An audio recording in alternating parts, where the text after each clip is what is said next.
여기는 경복궁의 서쪽문, 서대문. 일리가 없죠. 영추문입니다. 오늘 보여드릴 한식 다이닝 바로 여기 근처에 있고요. 선생님들 한식 다이닝이라는 말 들으면 어떤 모습 떠오르시나요? 일단은 한정식에 좀 가까운 클래식한 음식을 내는 식당들도 있고요. 이런 곳들로는 무궁화, 필경제, 운산 이런 곳들이 있고, 아니면 한국 재료에 외국의 조리법을 쓴다든지 그거랑 반대로 외국의 재료로 한국 음식을 만든다든지 해서 내는 식당들도 있습니다. 서울도 어쨌든 관광지 중에 하나고 외국 미식가들도 상대를 해야 되고 전 세계의 평가도 받아야 되고 하니까 이렇게 서로 다른 음식 문화끼리 합쳐보는 것도 필요한 것 같아요. 그런데 또 뭐 굳이 그렇게 양식을 섞냐, 우리는 한식에 모든 걸 쏟아넣는다, 새로운 걸 찾아도 한식 안에서 찾아낸다 하는 곳들도 있습니다. 지금은 닫았지만 조이숙 셰프님의 한식 공간이 그랬고요. 그리고 오늘 소개해드릴 온지음도 있습니다. 한국에는 굉장히 오래된 캐치프레이즈 중에 그런 거 있거든요. 가장 한국적인 것이 가장 세계적인 것이다. 온지음이 정말 그 말에 딱 들어맞는 식당이고요. 그리고 사실 온지음은 그냥 식당이 아닙니다. 여기는 한국의 전통문화를 다 다루는 곳입니다. 전통문화 연구소고요. 물론 저는 밥만 먹고 왔지만 옷도 짓고 밥도 짓고 책도 짓고 심지어 집도 짓고요. 사실 온지음이라는 이름도 온전하게 짓는다라고 해서 온지음이거든요. 그리고 그렇게 여러가지 만들기도 하지만 전통문화를 알리고 가르치는 공간이기도 합니다. 한식당이기도 하지만 한식 연구도 하고 셰프님들이 한식을 다루는 방법을 배우는 곳이기도 하고요. 메뉴판도 이렇게 근사하게 배로 만든 봉투로 제작을 하고요. 이런 게 의미도 있고 예쁘기도 참 예쁘죠. 메뉴 설명도 한쪽은 한글, 반대편은 영어로 되어 있고 외국인들 방문하기에도 좋겠습니다. 그리고 메뉴 이름도 다 한글을 그냥 번역하지 않고 소리나는 그대로 적어놨습니다. 열무보리밥이 있으면 열무나 보리를 굳이 영어로 번역을 안 하고 그대로 열무보리밥 이렇게 영어로 소리만 따서 적어놨습니다. 저도 억지로 번역하는 것보다 이런 식으로 표기를 하는 게 더 나은 것 같아요. 이게 한식을 외국에 더 정확하게 알리는 방식이라고 생각합니다. 식사 시작하기 전에 전통주 페어링을 추가했고 음식보다 술이 먼저 나왔습니다.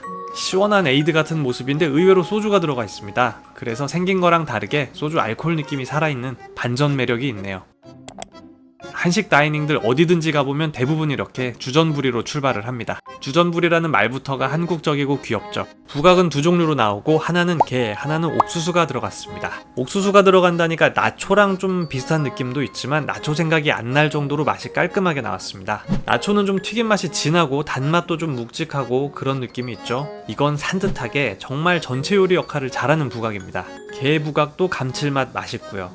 버섯과 소고기와 오이가 들어간 만두. 오이가 따뜻한데도 오이 때문에 또 산뜻함이 남아있어요. 오이가 키포인트가 되니까 이렇게 만두를 초반에 낼 수도 있겠구나 싶은 요리였습니다.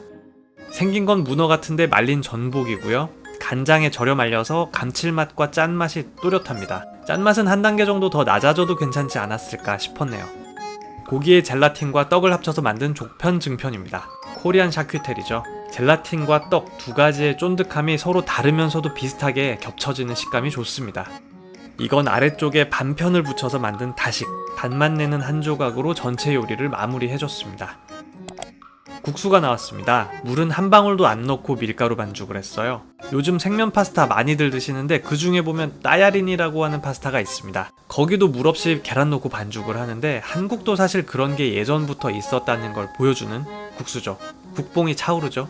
한국 전통밀에 계란을 넣어서 반죽을 했고 거기에 가볍게 들기름에 비벼서 나왔습니다. 구성 정말 심플하고 예전에 윤식당에서 먹었던 국수가 떠오르는 그런 비주얼입니다. 윤식당에서도 맛있게 먹었어서 여기서도 정말 기대를 많이 하고 먹었는데 와, 여기도 좋습니다. 맛이 좀 소박하고 얼핏 거친 맛이 나는데도 그게 좋아요. 투박한데도 깔끔한 느낌이 있습니다. 제가 설명을 하면서도 말이 앞뒤가 이게 맞나 싶은데 깔끔하고 산뜻한 맛이 굉장히 좋습니다. 게살, 문어, 오이, 수박, 노각, 그리고 앵두로 만든 젤리 등등 여름을 상징하는 재료들을 잣집 위에 한가득 올려서 냈습니다. 잣집도 자세 뉘앙스가 많이 남아있지만 국물에 과일을 섞어놔서 굉장히 상큼하고요. 재료들이 각각 고소함, 단맛, 신맛, 짠맛, 쌉쌀한 맛, 감칠맛 여러가지 맛이 다 번갈아서 치고 나오는 요리입니다. 한식이고 다 아는 재료인데도 낯설다는 생각이 들 만큼 다양한 맛을 빼곡하게 채운 접시였고요. 여기에 곁들인 술은 오마이갓 에빗이라는 이름의 막걸리. 막걸리 이름이 영어라서 좀 이상하죠. 도산공원 옆에 에빗이라고 미슐랭 원스타 식당이 있는데 거기 헤드셰프가 외국인 셰프거든요. 그 셰프가 인천에 있는 양조장이랑 콜라보를 해서 만든 막걸리입니다. 호주에서 나는 열매 중에 페퍼베리라고 있어요. 그게 들어가서 색깔이 이렇게 붉은빛이 나고요. 베리에서 오는 신맛, 그리고 발효에서 오는 신맛, 이런 신맛이 요리의 단맛을 싹 정리해주는 술입니다. 수증계라는 이름의 닭요리입니다. 수증기 아니고요. 쉽게 설명을 드리면 질감을 엄청 무겁게 해서 나온 닭백숙을 떠올리시면 될 것 같고요. 제주도 구엄리에서 나오는 구엄닭을 쓰고요. 2시간 가까이 요리를 해서 살이 굉장히 부드럽습니다. 그래도 토종닭의 탄탄한 느낌은 좋은 느낌으로 살짝 남아있고요. 정말 무거운 요리지만 물김치 그리고 여기에 100년 맑은 술 들어가면 무겁던 맛이 싹 씻어져 내려갑니다. 식사 느끼한 거 먹어도 아이스 아메리카노 먹으면 다 내려가잖아요. 그런 느낌으로 정리를 깔끔하게 해줬습니다. 메뉴 소개에는 없는 이것저것 다 올라간 한 접시, 그리고 탁주 한 종류를 매칭했습니다. 돼지 수육에 막걸리 매칭하니까 진짜 너무 좋네요. 토종 돼지 삼겹살, 수육, 김치, 그리고 보거 껍질 젤라틴으로 만든 편, 고추장으로 버무린 비름나물, 그리고 초밥 3종. 요게 조금 아쉽다고 해야 될지, 식초가 아니라 간장으로 밥을 배합을 하셔서 초밥이랑은 다르다라고 설명을 하시기는 했는데 그래도 누가 봐도 초밥이죠. 조금 더 한식스러운 변형이 있었으면 어땠을까 아쉬움이 있고요.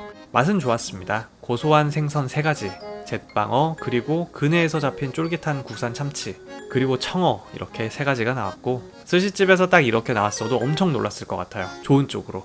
생김새를 빼고 생각해보면 맛에 있어서는 한국적인 느낌 많이 있습니다. 삼겹살은 굉장히 고소하고요. 어느 정도냐면 된장 김치맛 다 뚫고 돼지 고소한 맛이 치고 올라옵니다. 보거 젤라틴도 되게 놀란 음식이고요.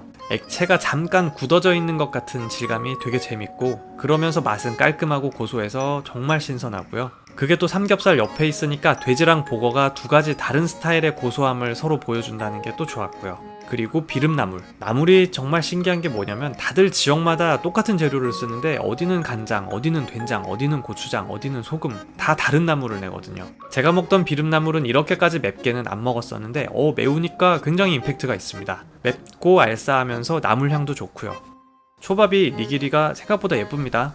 스시 셰프님들도 긴장하셔야 될 것 같아요. 은어튀김 그리고 장떡입니다. 은어가 튀겼는데도 담백하고 찹쌀 발라서 튀겨서 포슬하게 식감도 좋고요. 레몬 제스트 뿌려진 거 보이시죠? 그래서 튀겨도 깔끔하고 고추장으로 지진 장떡이 나오고요. 이름은 떡인데 사실 그냥 부침개죠. 그리고 전어나물. 전어나물도 명이나물처럼 울릉도에서 나는 나물인데 명이보다는 좀 덜 알려져 있죠. 기본적으로는 미나리 맛이 나고요. 당귀향, 인삼향 이런 독특한 향기도 되게 많이 납니다. 온지음에서 직접 만든 소주를 주셨습니다. 다음에 나올 고기에 페어링을 했고요.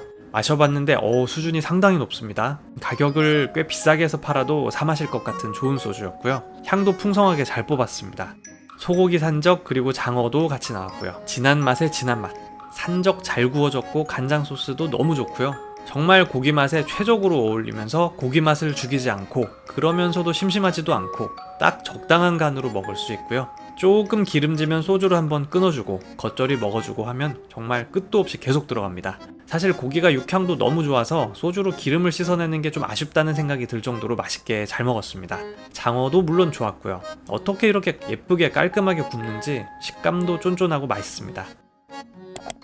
밑반찬이 깔리고요. 고구마 순으로 만든 김치가 나오고 이거 저도 어릴 때 진짜 열심히 다듬었던 기억이 나거든요. 저는 그때 주로 고구마순 볶은 걸 많이 먹었었는데 이렇게 김치로 내니까 깔끔한 맛이라서 맛있습니다.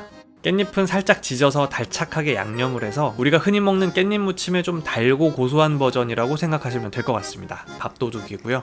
식사는 열무보리밥이고요. 국은 오이냉국. 냉국 안에는 새알심이 들어있습니다. 새알심 색깔이 좀 예쁘죠? 고춧가루를 살짝 해서 색을 넣었어요. 계란 노른자처럼 보이기도 하네요. 보리밥에는 열무 말고도 감자 그리고 호박도 들어있고 그래서 굉장히 머슴밥 같아 보이는, 이거 먹고 나면 모내기 해야 될 것 같은 비주얼이 나왔습니다. 밥이 정말 고소하게 맛있게 잘 지어졌네요. 정말 한식이 한식으로서 맛있다라고 할 수 있는 대표적인 방식으로 밥이 나왔고요. 이건 한국 사람이면 설명이 더 필요가 없을 것 같은 그런 맛입니다. 디저트로는 빙수가 나왔습니다. 얼음은 우유랑 참외로 만들어서 달콤하고요. 위에 올라간 샤베트는 오디로 만들었습니다. 색이 진해서 그렇지 그렇게 강렬하게 신맛을 치지는 않고요. 적당히 달고 산뜻한 느낌만 줄 만큼 새콤하게 나왔습니다. 마지막 디저트로 감태와 호두를 넣었는데 이건 차수과라고 부르고요. 그리고 오른쪽은 유자로 만든 과편, 일종의 젤리나 떡 같은 질감의 디저트입니다. 그리고 돌배와 복숭아로 만든 차로 마무리를 하려고 했는데 술을 한 잔 더 주셨네요. 백향과로 담근, 셰프님이 직접 담근 술이고요. 적당하게 신맛, 쌉쌀한맛, 단맛 골고루 있어서 이거 식전주로도 쓰려면 쓸 수 있겠다라고 말씀을 드렸더니 안 그래도 이거 알코올 발효를 좀 더 많이 해서 단맛이 더 빠지면 그렇게 쓸 수도 있을 것 같다고 헤드 셰프님이 말씀을 해주셨습니다. 식당을 대표하는 셰프님이 두 분인데 두 분 다 잘 챙겨주시고 설명도 직접 해주실 때가 많고 해서 그런 부분도 굉장히 좋았습니다. 정말 두 분 다 외모부터가 푸근하게 생기셨어요.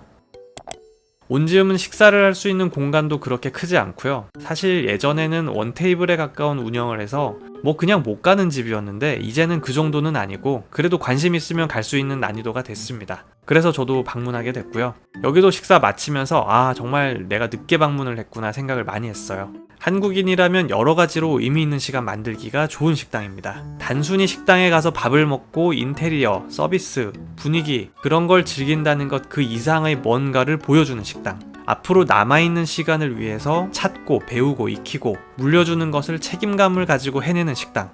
온지음이었습니다. 오늘도 시청해주셔서 감사합니다. 저는 또 다음 영상으로 돌아오겠습니다. 안녕.